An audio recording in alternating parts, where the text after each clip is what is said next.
The Washington Nationals are getting ready for their doubleheader against the Pittsburgh Pirates, so we have to talk about Patrick Corbin, who will be starting in Game 1 for your Washington Nationals.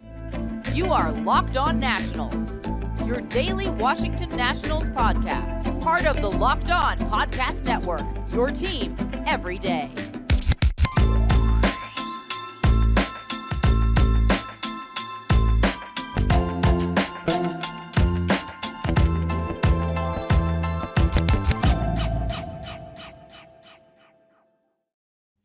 And thank you for making Locked On Nationals your first listen every day, as we are free and available wherever you get your podcasts. I'm your host, Ryan Clary, and if you haven't tuned in before, thank you for making us your first listen here on Locked On Nationals, part of the Locked On Podcast Network, where you get your team every single day. And today's show is brought to you by Game Time. Download the Game Time app, create an account, and use code LOCKEDONMLB for $20 off your first purchase. Last minute tickets, lowest price, always guaranteed. And here's today's gist, as we got a doubleheader here in the nation's capital with the Pittsburgh Pirates, the red hot Pittsburgh Pirates, I must add, against your Washington Nationals, who almost got the sweep but fell a little short in a crushing defeat on Thursday night in Queens, New York. But here's my thing. We got to talk about Patrick Corbin. We haven't really talked about him because we know why.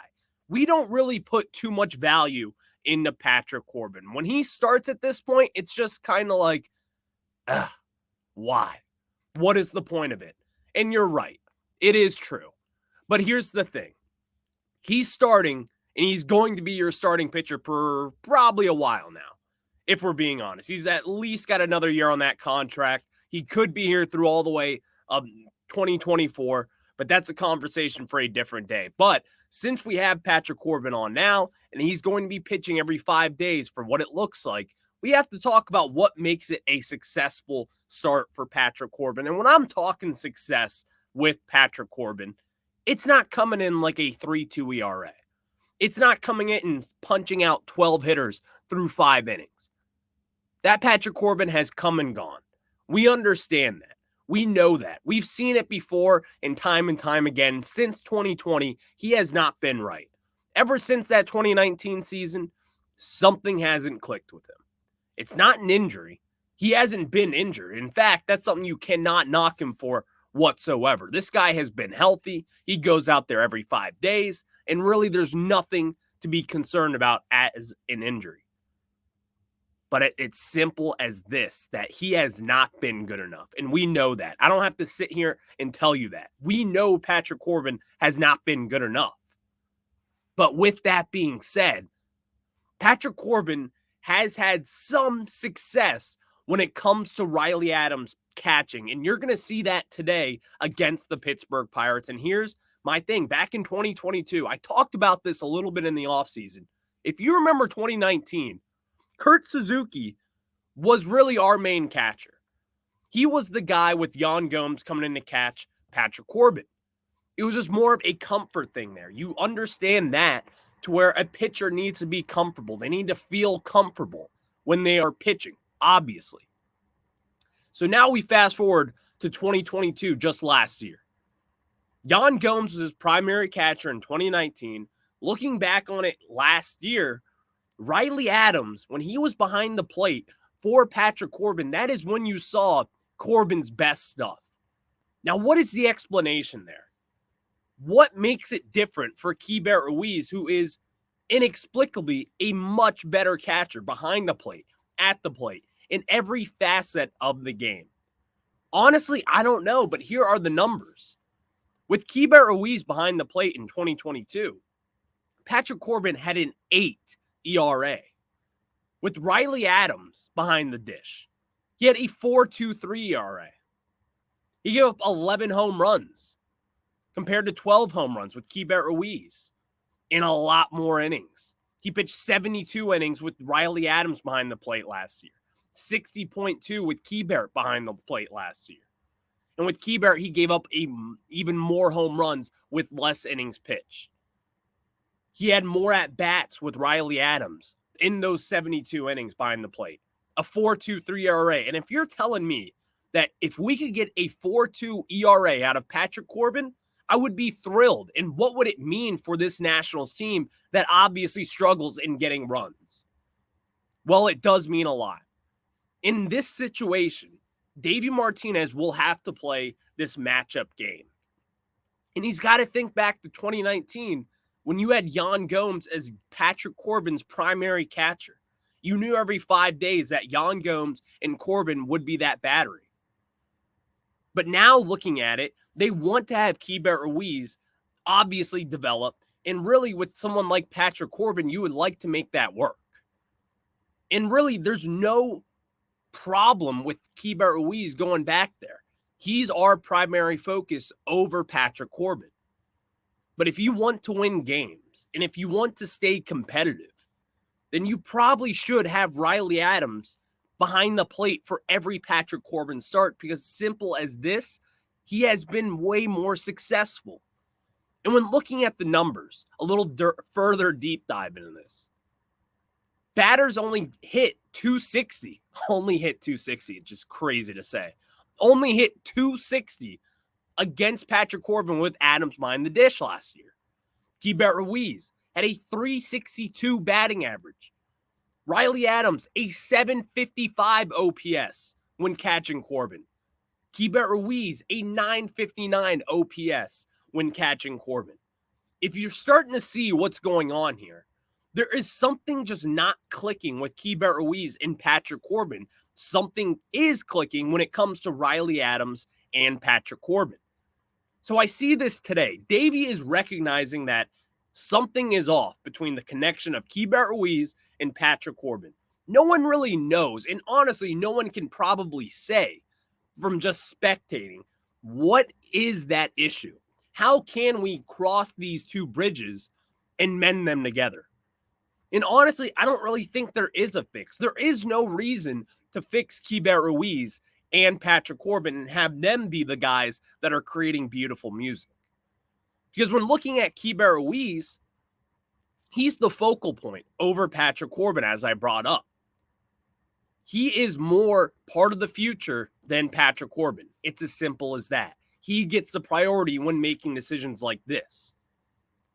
But when looking at it from a perspective of just wanting to win games and wanting to be better, then Riley Adams should be behind the plate for every single Patrick Corbin start. And honestly, I still can't say why. But that's just what the numbers say. It's night and day. It's not even close as to what these numbers are. Because if you're telling me that we could get a full season of 4.2 ERA from Patrick Corbin, which is still not good by any stretch of the imagination, but if you're telling me that we can do that, then why not?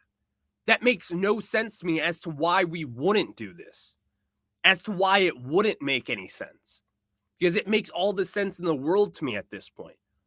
Obviously, he has had way more success with Riley Adams. This is something that should be carried on for the rest of time with Patrick Corbin. You have to make it easy on him, just like we talk about making it easy on the defense and the offense and doing the simple things.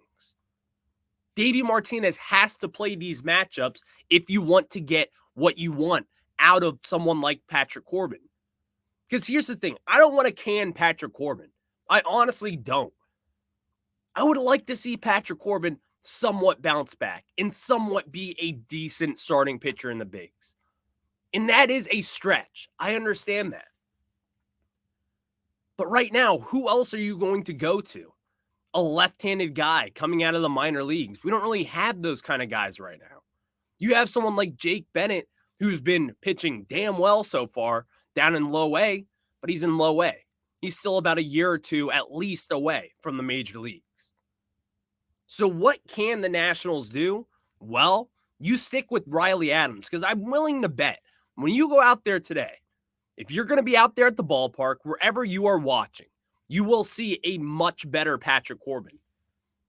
And that's because he has been better with Riley Adams behind the plate. And again, inexplicably so. We understand that. It makes no sense. We want to see Keibert Ruiz out there. I've been screaming from the rooftop that I want to see Keibert Ruiz every 5 games, every single game out there. But at the end of the day, you have to play towards the matchups and to the strengths of your pitcher because they're not tanking. There's no reason to tank this year. You're going to want to win games. You're going to want to show for potential free agents that, hey, we have our thing right now.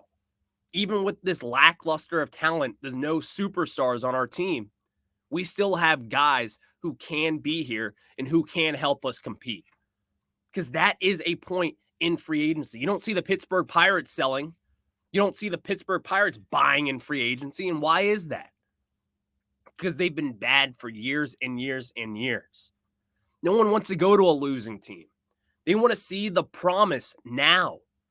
Now, with these young guys that we do have that could be part of that core for the 2025 postseason run. You just never know. And so as of right now, stick with Patrick Corbin, with Riley Adams behind the dish, and see what they can do, because that has been the better duo than with Keibert Ruiz behind the plate. Now, for the other four pitchers, stick with Keibert Ruiz. That's my guy. So next, let's take a look at some guys who, in particular, there are two guys right now who have kind of been struggling down in the farm. And one big name that the Nationals traded for last year has been on a really tough start so far to his 2023 campaign. I'm going to tell you guys about that. But before we do that, I have to tell you guys about our friends over on Game Time. And here's the thing with Game Time. Have you guys ever gone to a game not really feeling that confident in your seats if you're using all these different sites? Well, let me tell you guys about Game Time, because buying tickets to your favorite events shouldn't be stressful, and Game Time is fast and easy to buy tickets for all the sports, music, comedy, and theater, or wherever you need tickets for. Game Time has you covered. And here's my thing. I was just at the Wizards game a few weeks ago. I got there at like 6:45 before tip, and I had to buy tickets. I looked up Game Time. I got the cheap seats there, and I even got to see my view. So I had a perfect view of that game. So snag the tickets without the stress with Game Time. Download the Game Time app, create an account, and use code LOCKEDONMLB for $20 off your first purchase. Terms apply. Again, create an account and redeem code LOCKEDONMLB for $20 off. Download Game Time today. Last minute tickets, lowest price, always guaranteed.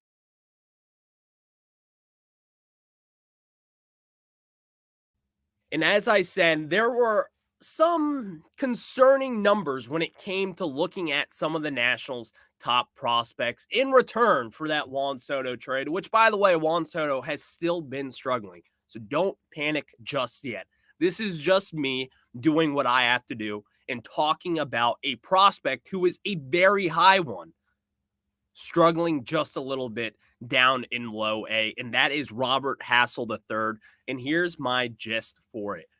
He had a hand injury back at the Arizona Fall League, and it seemed like he tweaked it again down in spring training, but I don't think it was because of the injury that he had. But so far in 2023, it has not been a good run for Robert Hassell, as right now in low A Fredericksburg, and let me point this out before we get into it. Robert Hassell was in double A last year. He is now 2 levels below what he was just last year. And yes, this is still a rehab assignment, you could say, but it's a 12-game rehab assignment. This is only 12 games. I understand that.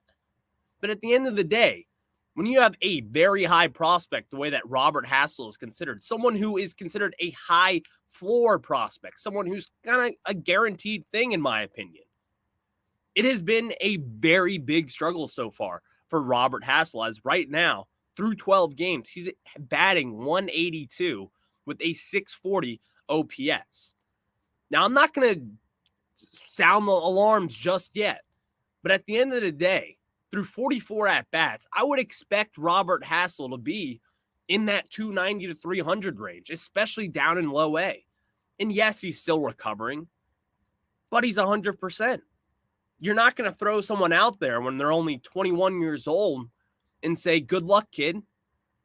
He's still recovering. I understand that. But he's 100%.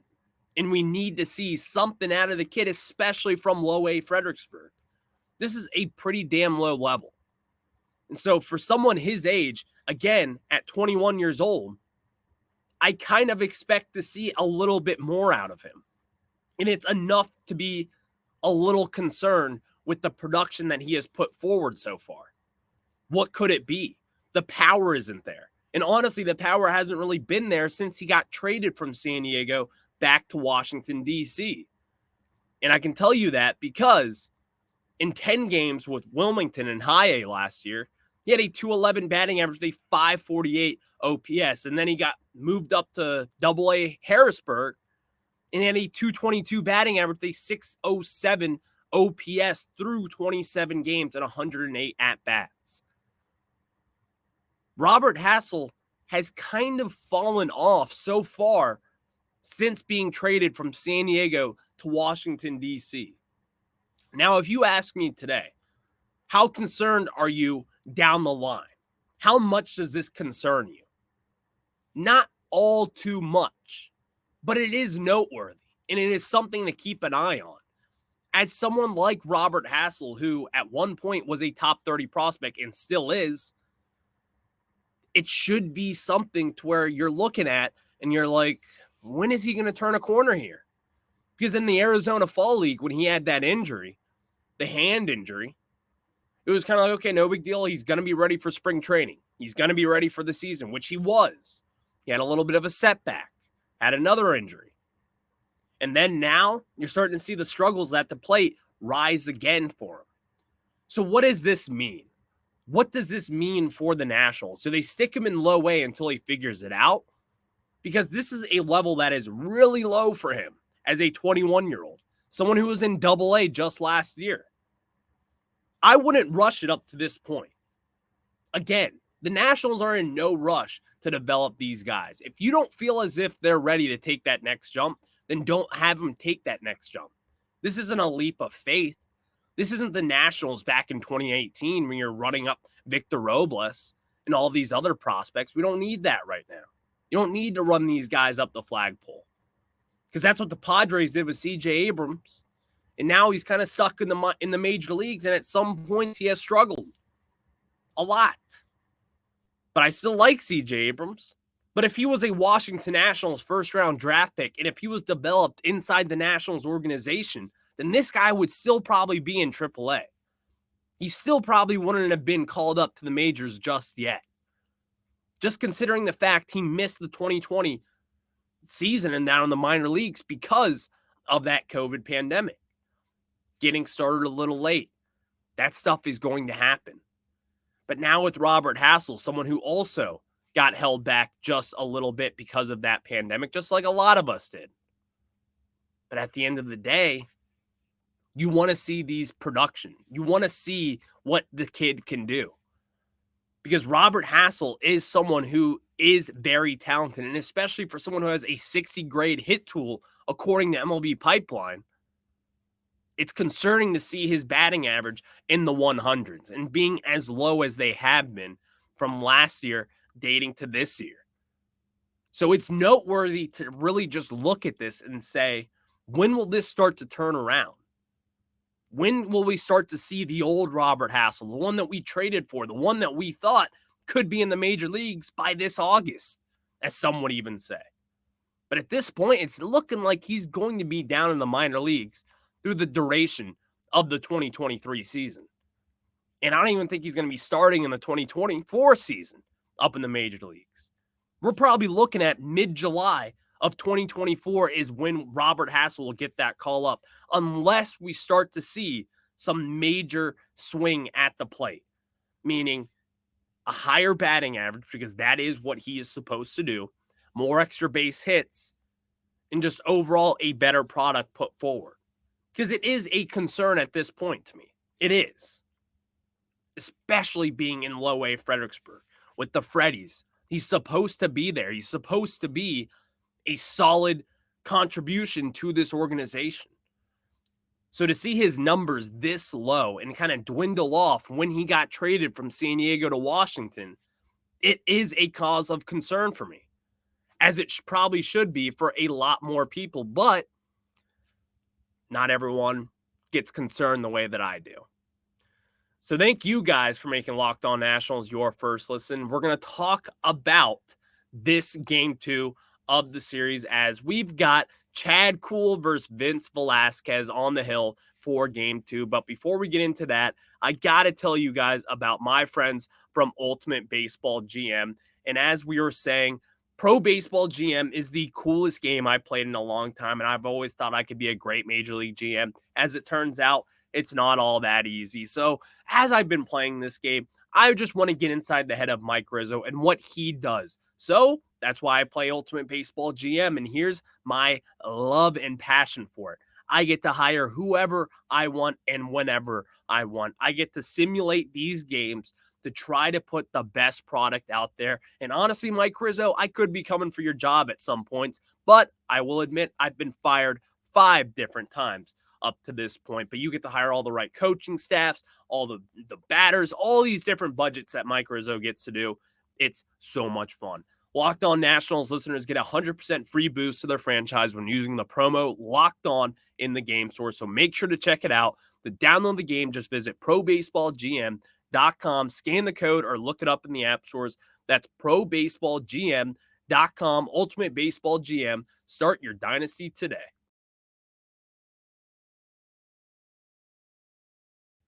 Game 2 of the Pittsburgh Pirates and the Washington Nationals doubleheader, as we have Chad Kuhl versus Vince Velasquez. And here's the thing, really, this Pirates team has been red hot up to this point so far in 2023. And it's kind of come as a surprise as Andrew McCutchen has come back to Pittsburgh. And obviously he's had a big deal. He's been a big deal in that clubhouse. And looking at what they just did, they just extended their superstar outfielder Reynolds and what he could do. He was traded for Andrew McCutchen to the Pirates back in 2018 when McCutchen got shipped to the San Fran Giants. And now they're here together. Andrew McCutchen has been okay, but it's been that locker room presence. The kind of Ryan Zimmerman effect, as you could say. Ryan Zimmerman had that effect in this clubhouse, and now you're starting to see it with the Pittsburgh Pirates. They're starting to get back to their glory days of the early 2010s when you had prospects like a Garrett Cole coming up. They had multiple pitching prospects. Josh Harrison, another former National. Mark Melancon, a closer, a very good one, in fact. So you're starting to see them turn out these prospects after a wildly long rebuild of about 6 to 7 to 8 even years. And it's been a long one for the Pittsburgh Pirates. But you're starting to see them turn out, and this is a very good ball club with some really good pitchers up to this point. And Velasquez has kind of been up and down, but still this Nationals team at home, that's when they do like to hit. We haven't really seen it so far in 2023, but their batting averages are way higher at home. And so I expect the Nationals to have a tough time dealing with both of these staffs, as the Pirates are a pretty good team right now. And honestly, they're probably one of the hotter teams in baseball up to this point in 2023. And they have been by far and away the biggest surprise, in my opinion. You could talk about the Rays and how they've been just wildly entertaining and good. They've only lost 5 games up to this point in 2023. It's unbelievable what they have done. Also, never forget, the Nationals had a lead against them in the 5th inning, or in the 9th inning, rather, in their 5th game of the year. That's what I meant to say. Never forget that. But with that being said, the Pirates are a good team.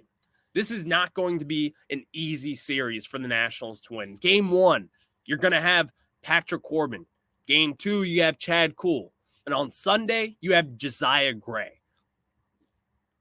Ditto, that's probably going to be the game that we win. And that's probably the only game that we really have a shot in over this 3-game series over these next 2 days on Saturday and Sunday. But with that being said, thank you for making Locked On Nationals your first listen every day, as we are free and available wherever you get your podcasts. And guys, on Monday's show, we'll have a national stock report, as there have been some streaky hitters so far for the Washington Nationals. And Keibert Ruiz, I have my eyes set on you, my friend. C.J. Abrams as well has been a very solid piece to that future. So we're going to talk about that. I'll give you my stock report on Monday. And again, if you haven't tuned in, thank you for making us your first listen every day. check out us on YouTube, as that will always be the first option, especially through these audio issues that I have had this week. We've gotten that fixed. But again, subscribe. Locked On Nationals over on YouTube. Follow me on Twitter at RyanClary11. Follow the show on Twitter at LO_Nationals for the best and most up-to-date Washington Nationals news. We love you guys, and thank you for tuning in. I'll catch you on Monday.